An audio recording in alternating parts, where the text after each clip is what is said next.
Well, let's talk WBC championship, let's talk Angel pitching depth, and let's talk about the approach to hitting in 2023. It's time to get locked on with Mike and John, and this is Locked On Angels.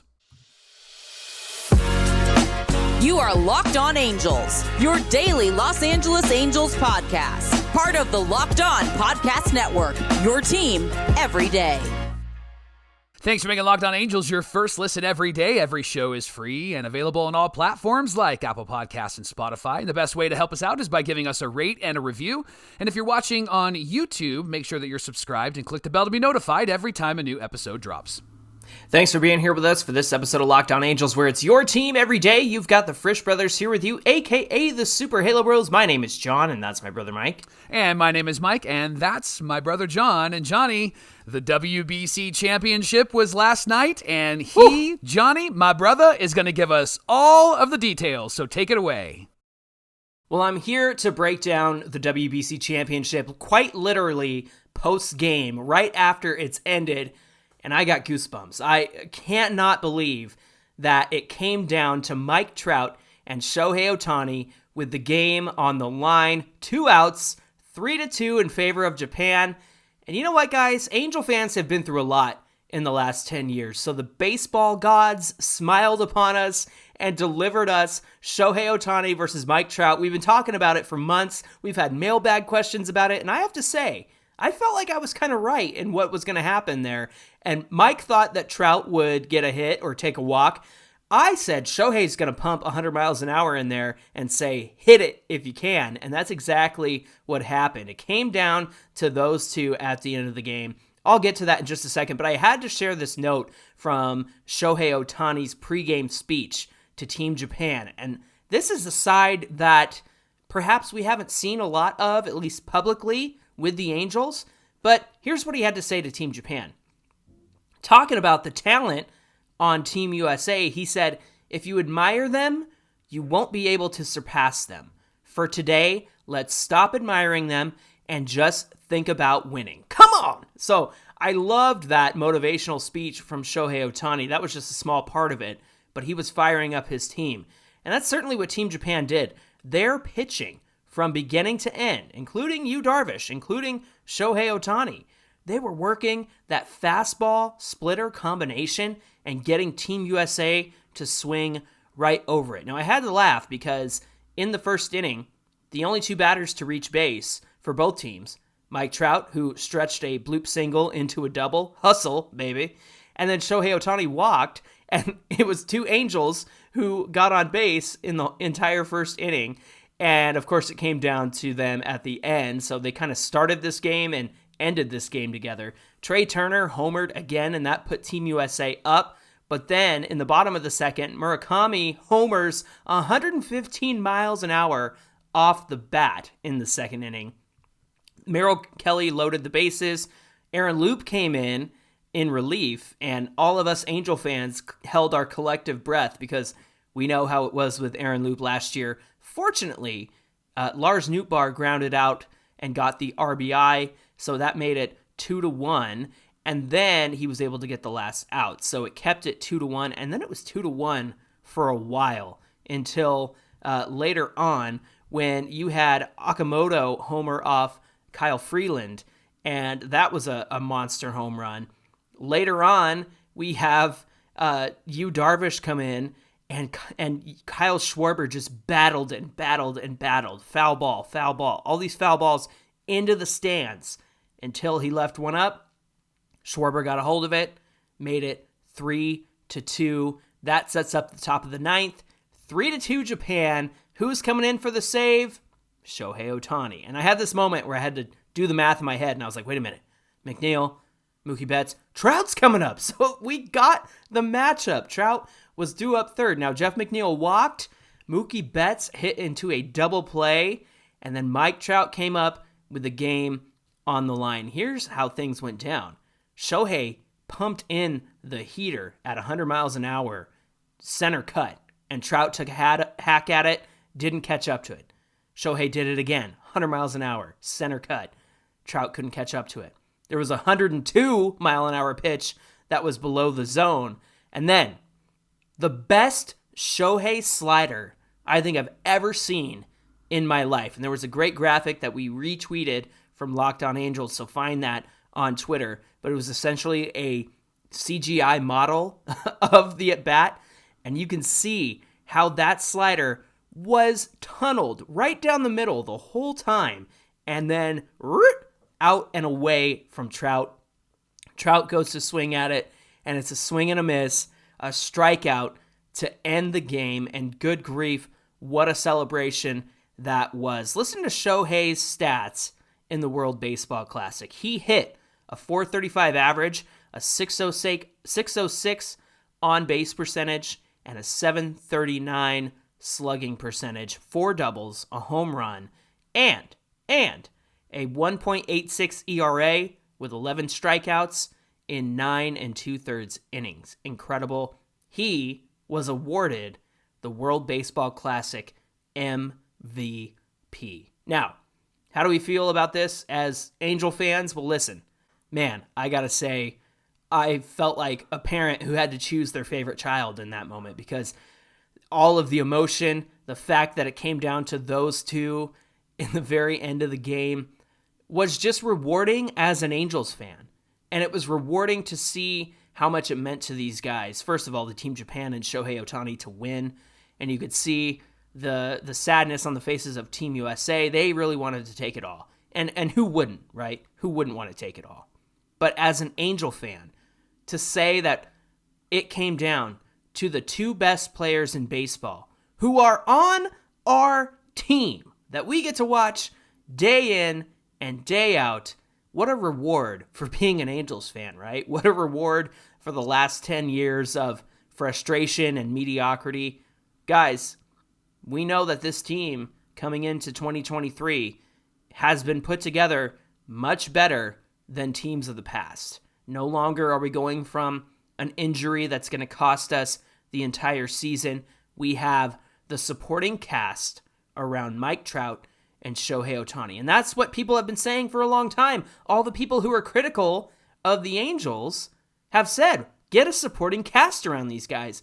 And that's exactly what Perry Manassian has done this offseason. So an incredible WBC all the way around, including guys like Patrick Sandoval, Jose Quijada. We got to see some electric stuff from him. So you guys, we have a lot to look forward to in 2023. We have so much to be excited about, and I hope that you're excited too. Locked On Angels is brought to you by FanDuel. The NCAA tournament is here, and now's the perfect time to download FanDuel, America's #1 sportsbook, because new customers get a no-sweat first bet up to $1,000. Just download FanDuel Sportsbook app. It's safe, secure, and super easy to use. Then you can bet on everything from the money line to point scores to threes made. Plus, FanDuel even lets you combine your bets for a chance at a bigger payout with a same-game parlay, so don't miss your chance at a no-sweat first bet up to $1,000 in bonus bets when you go to FanDuel.com/LockedOn. That's FanDuel.com/LockedOn to learn more, and you can make every moment more with FanDuel, an official sports betting partner of the NBA. Thanks for making Locked On Angels your first listen today, and we're continuing our conversation about our Halos regarding the starting rotation, the pitching depth, everything that they have at their disposal, Mike, this season. We've got a good-looking rotation coming into 2023, but let's get into the details. Phil Nevin actually just shared last week, John, enough information about the starting rotation that we can project the first 11 games. And so the opening series in Oakland is Ohtani on the 30th, and then game 2 is actually, that's a Thursday. Game 2 is actually on a Saturday, and Sandoval will pitch, and then Tyler Anderson. Then they travel to Seattle, and Reid Detmers, Jose Suarez, and then Ohtani on April 6th will pitch. Then we come home against Toronto, Sandoval, Anderson, Detmers, and then we're at home against the Washington Nationals, Suarez, and then Shohei Ohtani on April 11th. And then on the 12th, that would be the first opportunity for a 6th starter. So it's going to be Tucker Davidson or Griffin Canning. We'll hear about that hopefully this week. But this starting rotation kind of lines up with what you and I thought would be the strongest rotation order. And it looks like Phil Nevin's listening to the show and going with our thoughts, right? Ohtani, Sandoval, Anderson, Detmers, and Suarez. Yes. And I think this is a staff that, at least on paper, we can be really excited about. You and I talked about a tweet off air.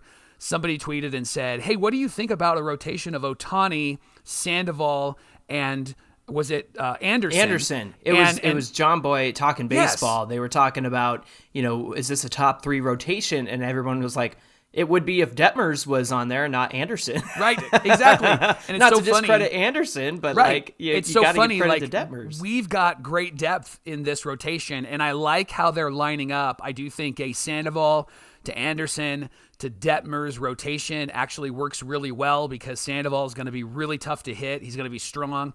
Anderson is really more of a soft toss guy, and they're going to have like really light contact against him. And then you're getting to Detmers. And I think Detmers is the anomaly here, Johnny, because he could end up being somebody who could do a soft toss or somebody who could really throw some heat. And so I think he's going to have a really great season. And his lineup in this rotation, I think, is perfect for who he is and what the Angels want to see from him. Now, back in February, I did a graphic for Locked On Angels that kind of plotted out where Shohei would start and when the Angels would need a 6th starter. Now, I caveated it with this could change at any point, obviously, because you don't know the future. These things don't schedule themselves out the way that we would hope. So I am going to update that graphic, should have that posted sometime today, because we didn't have a 6th starter taking the start on 4/12, which would possibly be Tucker Davidson. The reason being is because Sandoval would start, then there would only be 4 days rest, and then Sandoval would start again. So that's why they have that 4/12 number 6 starter start there, because then there's a day off, then they'll come home and Sandoval will start again, and so, or actually not come home, but they'll leave and Sandoval will start again. So they actually do need a number 6 starter after that series in Washington. It would be a 6th starter to kind of fill in between Ohtani and Sandoval, just to give Sandoval that extra day off. Now, Angel fans, those watching, those listening, you can be really excited about this starting rotation in the majors. But here's the thing that we want to celebrate in this segment is that the Angels actually have pitching all the way through their organization. And it's been a long time since we've been able to talk about that, right? Yeah, we haven't seen guys like Irvin Santana and Ramon Ortiz and John Lackey, John Heyman, right? And ESPN, and everybody tells me that, and Mad Dog, they tell me that the Angels don't have pitching. Right, and they are incorrect, sir, because when you look at this team, we are loaded. So let me look at AAA for a moment, and this depends on if Griffin Canning starts or if it's Tucker Davidson, but here's the rotation. Here's some of the big names in AAA. Griffin Canning, Jonathan Diaz, Jake Kalish, Kenny Rosenberg, Chase Silseth, and Cesar Valdez. I mean, those are really strong arms, and that's a lot of depth. In fact, I really loved the interview with Chase Silseth from earlier this week. He actually said he's really frustrated with himself because he'll go out there and look great first time, maybe second time through the lineup, but then that third time he really struggles, and he's noticed it, not just from this season, but also from last season. And so he's really working on making sure that he can be consistent. But that's AAA, John. Talk about AA, because that's where a lot of the big arms come from. Yeah, I'm sure we'll see a lot of these guys at some point during the season, maybe for a start or two. But we've got Sam Bachman in AA, Kai Busch, Coleman Crow, Mason Urla, Landon Marceau, and Victor Medeiros in AA. Did you see John Lackey and Troy Percival talking about the arms that they got to witness at spring training? It was so cool to see those former Halos, Angel greats down in spring training. Just why not do that? I think Phil Nevin is a genius for inviting those guys down to spring training, and to hear Lackey's excitement, to hear Percival's excitement about these arms coming out of the pen or coming up from the minors. Huge, man. Huge to hear the kind words and the affirming words from those guys. High A has Chase Conley, Kelvin Caceres, Chase Chaney, Nick Mondak, Jose Salvador, Connor Van Scoyoc, and Low A has Caden Dana, Fernando Ganare, Jake Konchanowicz, Jake Madden, Jorge Machero, and Albert Urena. Then there's a couple mixture of like starter and long reliever guys like Mason Albright, Ryan Costio, Brett Carey, Robinson Pena, Jose Soriano, and of course, Chris Rodriguez, who That guy's could play a excited. factor on the major leagues. We just got to wait for him to get healthy again. We haven't really heard anything about him. And I think that really he's just not quite there yet. Right, and that's the thing. I think that there's still kind of like this space, right? Like there's this moment of, I think there's still some work to do. But John, here's the benefits of having depth in your organization. There's future pitching that we can be really excited about. We are really loaded with starters and relievers.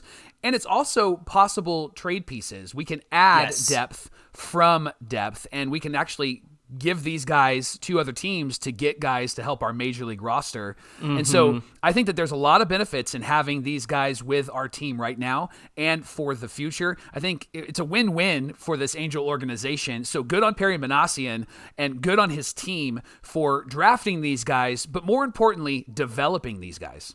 Yeah, that's the biggest thing, is the development has been missing in the minor leagues. And as we came to understand from Artie Moreno's sit down with the local beat writers, is that he's willing to invest in the minor leagues. And there's no limit. It just took somebody like Perry Manassian to say, hey, dude, it's time to invest in the minor leagues. It's time to put the pieces in place. It's time to give them good housing, good food, good coaching, good resources, data, analytics, all of that stuff. So I think that we're starting to see that with the Angels. It's been a long time coming, but it was good to hear that from Artie Moreno. And it goes to show, like, Artie, if you had just said something sooner, then it would have been a non-issue. But he just got to this point of, are we helping our minor leaguers? There's minor leaguers speaking out. What's going on here? What's the situation? And so to have an answer there, I think that maybe he's like, yeah, we're helping the minors. But I do trust that Perry Manassian is making the needed investment in the minor leagues to help these guys develop for sure. Today's show is brought to you by the Ultimate Pro Baseball GM. Have you ever dreamed about becoming a baseball GM and managing a professional franchise? The Ultimate Pro Baseball GM game will help all your dreams come true. And with this game, you're responsible for hiring the right coaches, managing team finances, scouting and drafting players, managing difficult personalities, navigating your franchise through free agency and all of the ups and downs of the season. All of this in a challenging and realistic game world. Ultimate Pro Baseball GM is completely free and it's playable offline, which means that you can play on the go, when and wherever you want. And Locked On Angel listeners get a 100% free boost to their franchise when they use this promo code, Locked On, in the game store, Locked On, all caps. So make sure that you download the Ultimate Pro Baseball GM game. You can visit their website, probaseballgm.com, scan the code, or look it up in the app stores. That's probaseballgm.com, the Ultimate Pro Baseball GM. Start your dynasty today. Mike, we know that last year pitching was not the issue in 2022. It was the Halos hitting. It was the offense that went to sleep. No help in part by the injury to Mike Trout, the injury to Jared Walsh. But even before that happened, you saw Trout struggle through the losing streak. You saw Jared Walsh kind of continue to struggle. We saw Taylor Ward get hurt, and his productivity at the plate did not benefit from running into that wall. And so there was just a lot of injuries. We were running out guys who we gave so many at-bats to guys who just were not getting on base. They were not hitting. And so offense was a huge part of the problem last season. And we're hoping that that's going to change because we've got some information from Sam Blum and his great article last week about the Angels' hitting approach. Why don't you talk about what Sam had to say in that article? Well, he talked to Marcus Thames, and Marcus Thames has a plan for this year. And I think somebody's got a plan. Yes, right. For the Halos? And so here's the thing. We've mentioned this before, and I think Angel fans have seen this. It didn't feel like we had a plan last year. And what Marcus Thames actually tells us, and Sam Blum actually pulled it out of him, is there wasn't a plan last year. I told you they looked approachless last year. Yeah, absolutely. So, Johnny, I'm going to share some numbers with you, and then when you hear these numbers, you're going to go, no, duh. Like, I think I'm going to fall out of my chair. These are obvious numbers. The Angels led the majors in strikeouts last year, over 1,500. They had 41 more strikeouts than the next team, and they had 57 fewer strikeouts than the all-time record. So we felt that last year. They swung and miss on 27.2% of their swings, which was third worst in baseball. So when they weren't watching the strike go down the middle, they were swinging and missing and not making contact. That was frustrating, yes. That was super frustrating. And so they were the worst in baseball at making contact on pitches swung at in the strike zone. They just could not make contact. And a big reason for that was a number of those at-bats were taken by below average replacement hitters. A few months ago, we actually shared some stats on who those hitters were, and that the average WAR is 3, and the Angels had, I think, was it 1,800 at-bats, something along those lines, or at least 1,800 plate appearances with players that had a 0 WAR, which means that they were below average. So, again, Jose Rojas. Completely replaceable. Yeah. Juan Lagares and all of those guys. And so this was a lot of these numbers were because they had below average players, but it was also because they didn't have a really good approach. So let me just throw some numbers at you, Johnny. Joe Adell struck out 37.5% of his plate appearances. Jared Walsh, 30.4%. Max Stassi, almost 30%. Squid, 35%. Even Trouty was at 28%. 6% increase over his career average. And even part-time players, and here's where you find out who actually played for us last year. Ryan Aguilar, Mickey Moniak, Steven Duggar, Monte Harris, Jonathan Villar, all of them struck out multiple times, double-digit in strikeouts in a really small amount of plate appearances. And this is why Marcus Thames was brought in to correct all of this. He said, I want our guys to be aggressive, and I want them to be aggressive in the zone. The pitchers are trying to get ahead, so I want our guys and their mindset to be ready to attack. If the ball is in your zone, be ready to go, meaning that you're not going to take strike one or pitch one. You're not just going to watch it just for the sake of watching it, but you're actually going to be ready to hit. You're going to go up there and be ready to hit. And that's what Tim says he wants for the Halos. He wants them to have an approach, an offensive identity. And here's what he said is that offensive identity, a consistent way to approach at bats. And Johnny, Phil Nevin was excited about that. Why don't you read what he had to say in regards to what Marcus is bringing to the team? Yeah, he said Marcus and assistant hitting coach Phil Plantier, who we actually got a ringing endorsement from one of our buddies who's a minor leaguer with the Marlins system, and said, oh, Phil gets nothing but accolades from anybody he's worked with. I know tons of guys who say he has helped their career tremendously. Phil the Thrill.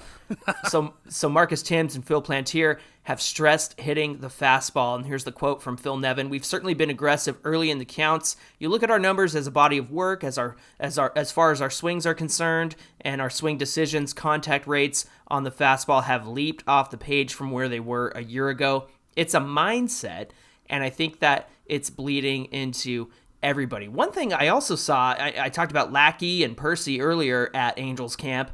Tim Salmon had some wise words. He said, if you're early, you're on time. And so to share that with those guys, you're going to make contact no matter what. If you're early, you're going to be able to hit that fastball. So it's just so cool to see those guys around camp and offering some great advice to our Halos. Now, the Angels are 9th in strikeouts overall in spring training, but Marcus Thames says he doesn't mind the strikeouts. He said they're going to strike out, but it can't be significantly more than everyone else. Our mindset is going to be being on the attack early. Don't let them steal strike one. Let's go. Be ready to go. Man, I remember those Socha years where it seemed like everybody was taking strike one. It was almost like that was the approach. And at least it was an approach, right, Mike? At least it was something. It was a mindset.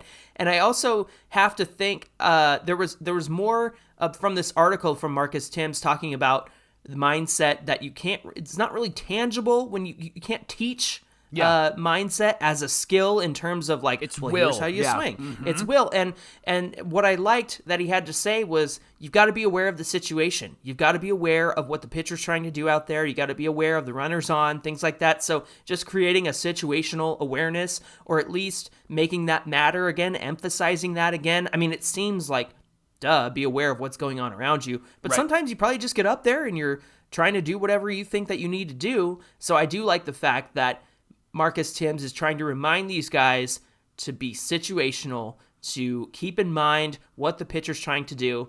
And I love that mentality, Mike. Attack, attack, attack. Don't waste pitches. Get up there and put the ball in play. I think that's great. Right. I think that this actually is really going to benefit guys like Jared Walsh and 100%. and some of those guys that struck out a lot last year. Yeah. Even Squid, if Squid is still on this roster, I think that actually will benefit him as well. But I think about Walshy.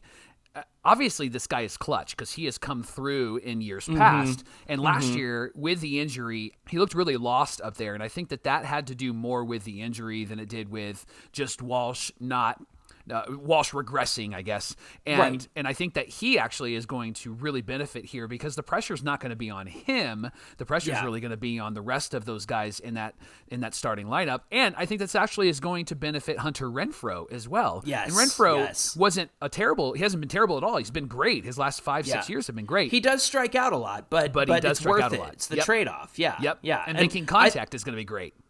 Especially off of his bat, he's got so much strength that he's going to make great contact. He's going to get a lot of barrels on the ball. I think Taylor Ward's another one to watch out for as well. I know he was hurt, and I know that his approach at the plate was working before he got hurt. And I really think if you're playing fantasy baseball this year, Taylor Ward is going to go flying under the radar. So pick him up if you've got the chance to do that, especially because you've got so many outfield options. I think that he could be a later round pickup that people are going to be surprised about. So pick up Taylor Ward. Jared Walsh is going to do well. Hunter Renfroe is going to do great as well. I think that we're in for some exciting offense in 2023 combined with our stellar starting rotation. Johnny, do you think that with Mike Trout and Shohei Ohtani, they're going to benefit from this? I know that Trout strikes out a lot. I think that's just part of his game. And Ohtani can strike out a lot too. But I wonder if having an approach, I don't think that those guys go up approachless, but I wonder if having a hitting coach that's actually teaching this will benefit even the superstars on this team. Do you think that we'll see maybe an increase in more contact from those guys? What do you think? Yeah, Ohtani is a first pitch kind of guy, and Trout usually isn't. So I'll be interested to see how their approaches work at the plate. I mean, you don't mess with success, right? I know Trout was striking out a lot last season, but he traded that for a little more power. So maybe we will see Trout swing at that first pitch. I think that he could greatly benefit from doing so. And as far as Ohtani goes, man, I don't know. You just let Ohtani be Ohtani when you go up there. The only thing is he's got to be aware of not chasing away. He can't, especially the lefty-lefty matchup, he can't chase that slider away, which is the same thing Jared Walsh was running into as well. So if the approach is attack early, that means you're probably going to get something in the zone. That means there's going to be a lot more contact. And when Ohtani makes contact, you can kiss that ball goodbye. So I'm excited to see how this approach will help these guys in 2023. Thanks for making Locked On Angels your first listen today. Now for your second listen, check out the Locked On Fantasy Baseball podcast. Matt and Dom are going to help you out and give you the best strategies for your fantasy league. You can find their podcast wherever you listen to podcasts and on YouTube, and they're a part of the Locked On Podcast Network, your team every day. Hey, be sure to give us a follow at Locked On Angels on Twitter and at Super Halo Bros on Twitter and Instagram. And if you're watching on YouTube, comment below. We love to hear from you. We do our best to respond to everybody who comments, and it really helps out the video. Hey, Mike, what do we got on deck for tomorrow's show? Well, we've got a really deep lineup, and so we're probably not going to see the same guys in the lineup every single day. In fact, there'll be a lot of matchups, right? Lefty-righty splits and righty-lefty splits. There's a lot of options, and so we're going to share some of those options and talk all about it tomorrow on Locked On Angels. Can't wait for that conversation. Getting into the stats, nerds. All right, that's the way it's going to be tomorrow. Yes. All right, friends, thanks for being here with us. Until tomorrow's show, my name is John, and that's my brother Mike. And my name is Mike, and that's my brother John. Thanks for making Locked On Angels your first listen of the day, and we'll see you back here tomorrow.